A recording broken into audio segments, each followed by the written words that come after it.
से बताता हूँ। मैं वार्ड नंबर 19 शिवानगर का रहने वाला हूँ।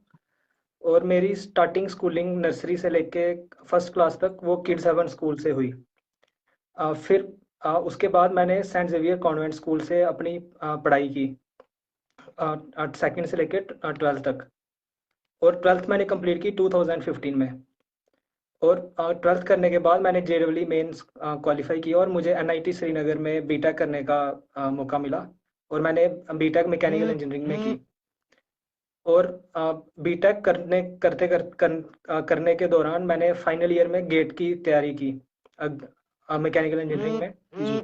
और मैंने उसमें मेरा 52 रैंक आया, ऑल इंडिया रैंक 52 आया। और उसकी मदद से मुझे इंडियन इंस्टीट्यूट ऑफ साइंस से कॉल आई एमटेक के एडमिशन के लिए। तो मैं इंडियन इंस्टीट्यूट ऑफ साइंस में मैंने इंटरव्यू और रिटन टेस्ट दिया और मेरा काफ़ी अच्छा हुआ, तो मुझे वहाँ पे एडमिशन मिली। और फिर मैंने एमटेक स्टार्ट की 2019 में Indian institute of science Bangalore से।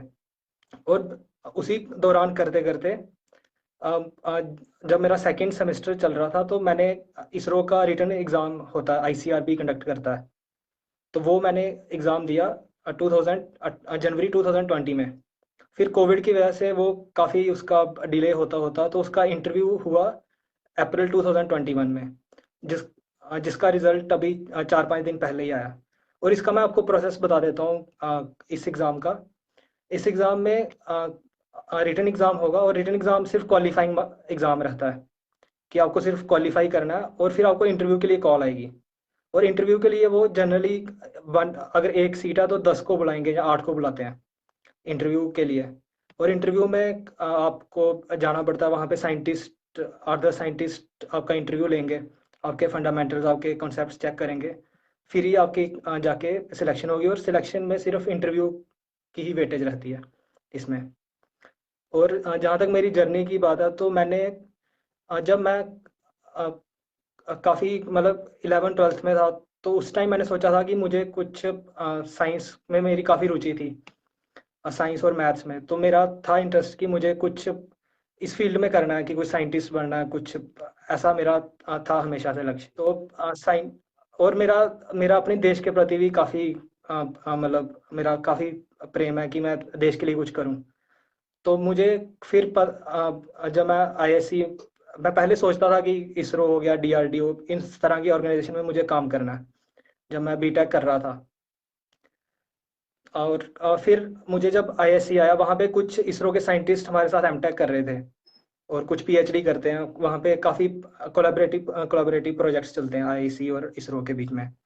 तो उन्होंने काफ़ी इनकरेज किया कि आप इसरो में ज्वाइन करो, ये एग्ज़ाम दो, कि काफ़ी अच्छा रहेगा आपके लिए भी। और काफ़ी, तो मैं काफ़ी इंस्पायर हुआ, और फिर मैं इसरो की तरफ आया। जहाँ तक मैं बोलूँगा कि मेरा मानना है कि आईएएस और इसरो को हम कंपेयर नहीं कर सकते, दोनों एग्जाम्स को। दोनों एक बिल्कुल अलग डायरेक्शंस का, इनका जो प्रोसीजर है सिलेक्शन का, बिल्कुल अलग है। आईएएस एक अलग तरीके से आदमी को जज करता है, और इसरो एक अलग, उनका एक अलग पैमाना है जज करने का। और जहाँ तक तैयारी की बात है, तो मैंने, क्योंकि जैसे बीटा के टाइम पे मैंने गेट की तैयारी की थी, अ, तो गेट भी मेरा मतलब उसमें भी काफ़ी अच्छा रैंक मेरा आया था। और मैंने तैयारी उस टाइम से, जब मैं बीटेक के टाइम से करता आ रहा हूँ इस चीज़ में, तो उसमें भी 1,70,000 कैंडिडेट्स में मेरा 52 रैंक आया था इंडिया में। तो वो मेरी उस टाइम से ही तैयारी थी कि मैं कोई भी रिटन एग्जाम होगा मैकेनिकल इंजीनियरिंग का, तो मैं वो कर सकूंगा। और उसके बाद जब मैं Indian institute of science Bangalore में गया, तो वहाँ पे फर्स्ट सेम, मतलब वहाँ पे अगर आप जैसे जेएनके के, तो उधर कोई मतलब काफ़ी कम लोग आपको मिलेंगे। लेकिन जैसे वहाँ का मैं बताता हूँ, तो वहाँ पे काफ़ी ज़्यादा पढ़ाई करनी पड़ती है। मतलब वो मशहूर, मतलब पूरे इंडिया में क्या, पूरे वर्ल्ड में फेमस है कि वहाँ की पढ़ाई अगर आपने एक बार कर ली, तो आपको कोई भी, मतलब कोई भी दुनिया में कोई पढ़ाई उससे ऊपर नहीं रहती। तो वो फर्स्ट सेम मैंने वहाँ पे किया था। तो फर्स्ट सेम के बाद इसरो का एग्ज़ाम सेकंड सेम में हुआ था वो। तो मैं इसरो के एग्ज़ाम की मुझे कोई स्पेसिफिक तैयारी करने की ज़रूरत ही नहीं पड़ी। वो मैं बस एग्ज़ाम से 2-3 दिन पहले मैंने प्रीवियस 3-4 पेपर जो आए थे, पिछले 3-4 पेपर थे जो रिटर्न के, वो सॉल्व किए, और मैं रिटर्न देने चला गया। क्योंकि कॉन्फिडेंस था कि, क्योंकि मुझे क्योंकि गेट भी दिया था और आईएससी भी फर्स्ट सेम क्लियर किया था, और सब हो रहा था, तो मैं उसकी तैयारी की इतनी ज़रूरत नहीं पड़ी। और जहाँ तक इंटरव्यू की बात है, तो इंटरव्यू में क्या रहता है कि इंटरव्यू साइंटिस्ट होते हैं वो, जिनका 20-20 30-30 साल एक्सपीरियंस है, जिन्होंने इतने बड़े बड़े मिशन में काम किया है। और मेरे पास एक था कि मैं मतलब कि मैं एमटेक कर रहा हूँ और इंडियन इंस्टीट्यूट ऑफ साइंस से, तो अगर मैं उधर जाके उनको बताता हूँ कि मैं यहाँ से एमटेक कर रहा हूँ, तो उनकी एक्सपेक्टेशन भी उतनी बढ़ जाती है, क्योंकि वो खुद अपने साइंटिस्ट को वहाँ भेजते हैं एमटेक करने के लिए। तो वहाँ से कोई कैंडिडेट आ रहा हो तो वो फिर इंटरव्यू भी उस लेवल का पूछते हैं, तो फिर उसके लिए तैयारी मुझे, मैं बताता हूँ कि 1-2 महीने, 1 महीना मैंने जब लास्ट सेम चल रहा था मेरा एमटेक का, तो 1 महीना मैंने पूरी हर एक चीज़ पढ़ डाली थी, एमटेक की, बीटेक की, मतलब कोई सब्जेक्ट मैंने छोड़ा नहीं था कि वो कहीं से भी क्वेश्चन पूछ लें तो मैं बता दूंगा। और ना कि मैं इंडियन इंस्टीट्यूट ऑफ साइंस का नाम नहीं डूबने दूंगा इसरो वालों के सामने, कि क्योंकि उनकी भी एक एक्सपेक्टेशन रहती है, क्योंकि जब भी इसरो में कोई भी प्रोजेक्ट होता है तो वो आईएससी में किया जाता है, तो उनकी एक एक्सपेक्टेशन रहती है कि यहाँ के प्रोफेसर से, यहाँ के स्टूडेंट से। तो मैं इसलिए वो तैयारी काफ़ी करनी पड़ी थी इंटरव्यू के लिए मुझे। नहीं, काफ़ी ज़्यादा एक्साइटमेंट है मेरी अभी तो। अभी अंदाजे से बोल सकते हैं कि 2-3 महीने का टाइम लगेगा मुझे ज्वाइनिंग का डेट आने में, और ज्वाइनिंग का जो डेट होगा वो 2-3 महीने के बाद ही होगा कम से कम। और काफ़ी ज़्यादा एक्साइटमेंट है, मेरे काफ़ी सारे साइंटिस्ट मेरे जान पहचान के, तो मैं उनसे बात कर रहा था, तो वो बोलते कि आओ तुम्हारा स्वागत है, कि क्योंकि काफ़ी इसके काफ़ी सारे सेंटर्स हैं, तो हर सेंटर में कोई ना कोई मेरा जान पहचान का है। तो उनसे बात हो रही थी, तो वो बता रहे थे कि अच्छा है, तुम आओ, ये वो।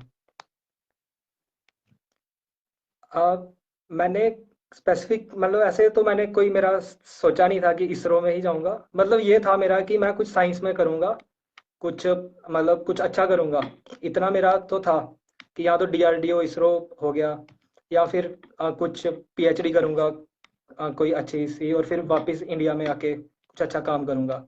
तो ये तो मुझे काफ़ी अच्छा मौका मिला है इसरो में काम करने का। मैं यही कहना चाहूँगा कि आप अपनी आप मेहनत करिए।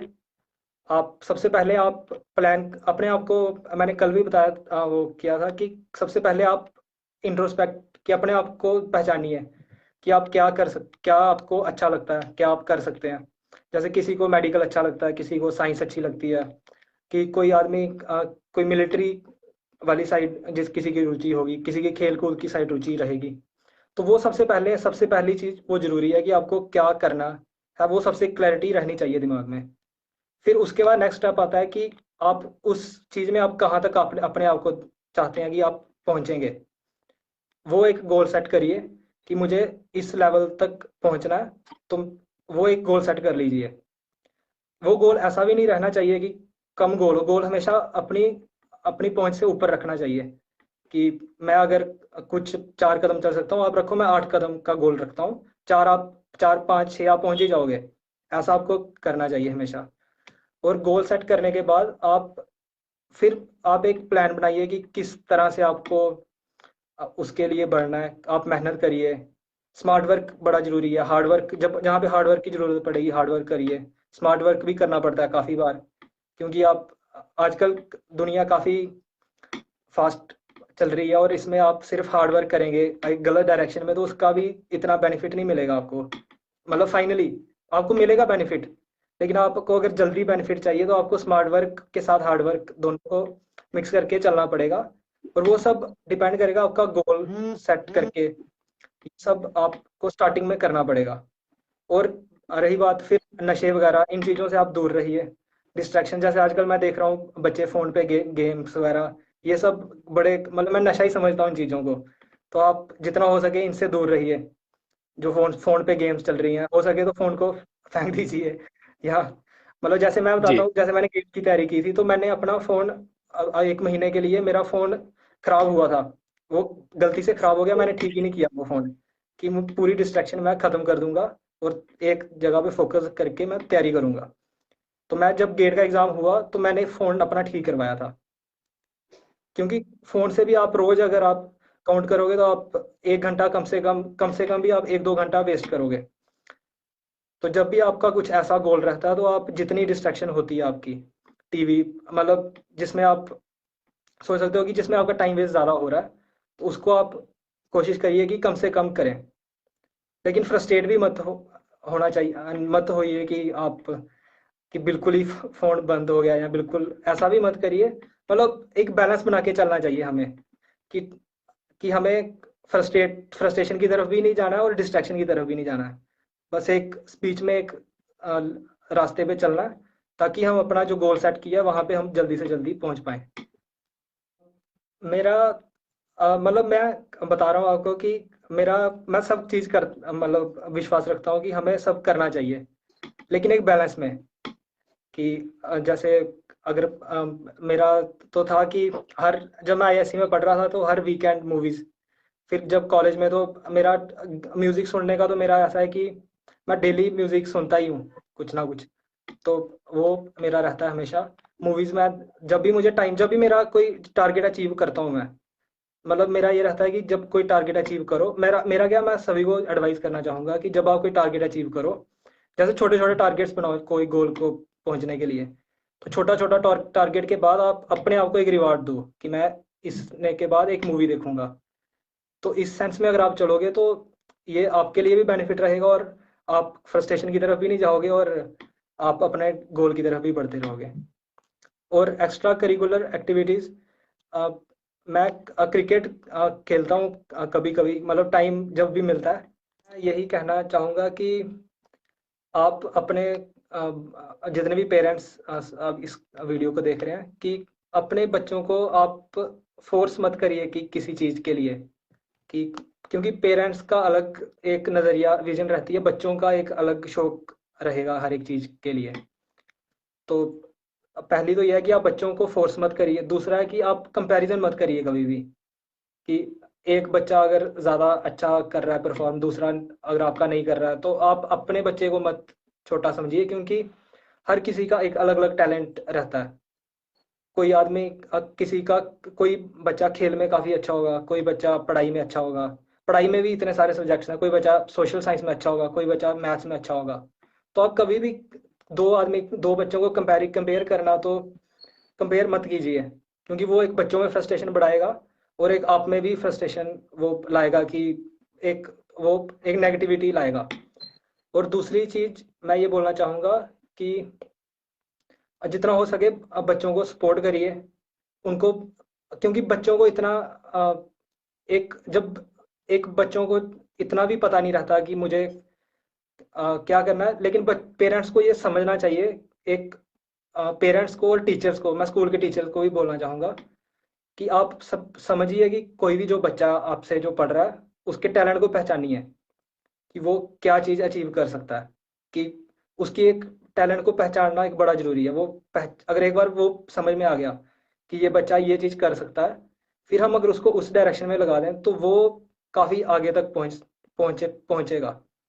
अब मैं देखता हूँ काफ़ी बार कोई बच्चा अगर पढ़ाई में खेलने में अच्छा है, तो हम उसको ज़बरदस्ती खेल कूद से छुड़वा के पढ़ाई में लगा देते हैं कि तुम पढ़ो पढ़ो। मतलब पढ़ाई तो ज़रूरी है, लेकिन ज़्यादा फिर उससे अगर वो खेल कूद में उसका फ्यूचर बन सकता है, तो उसको उसमें जितना हो सके सपोर्ट कीजिए। अब अगर कोई बच्चा जैसे आईएएस और साइंस, मतलब मैं इसरो इनकी बात करूंगा, तो अगर कोई बच्चे की रुचि सोशल साइंस के प्रति है, या कोई बच्चा इंग्लिश ये सब चीज़ें में ज़्यादा अच्छा है, तो तभी आप उसको आईएएस की तरफ फोर्स कीजिए, या इस तरफ फोर्स कीजिए। और कोई अगर मैथ्स साइंस की तरफ जिसका टैलेंट है आपको, तो उसको ही आप बोलिए कि तुम इंजीनियरिंग करो या तुम इस लाइन में जाओ। आप कोई अगर बायोलॉजी में किसी को अच्छी लगती है, उसी को आप डॉक्टर बनने के लिए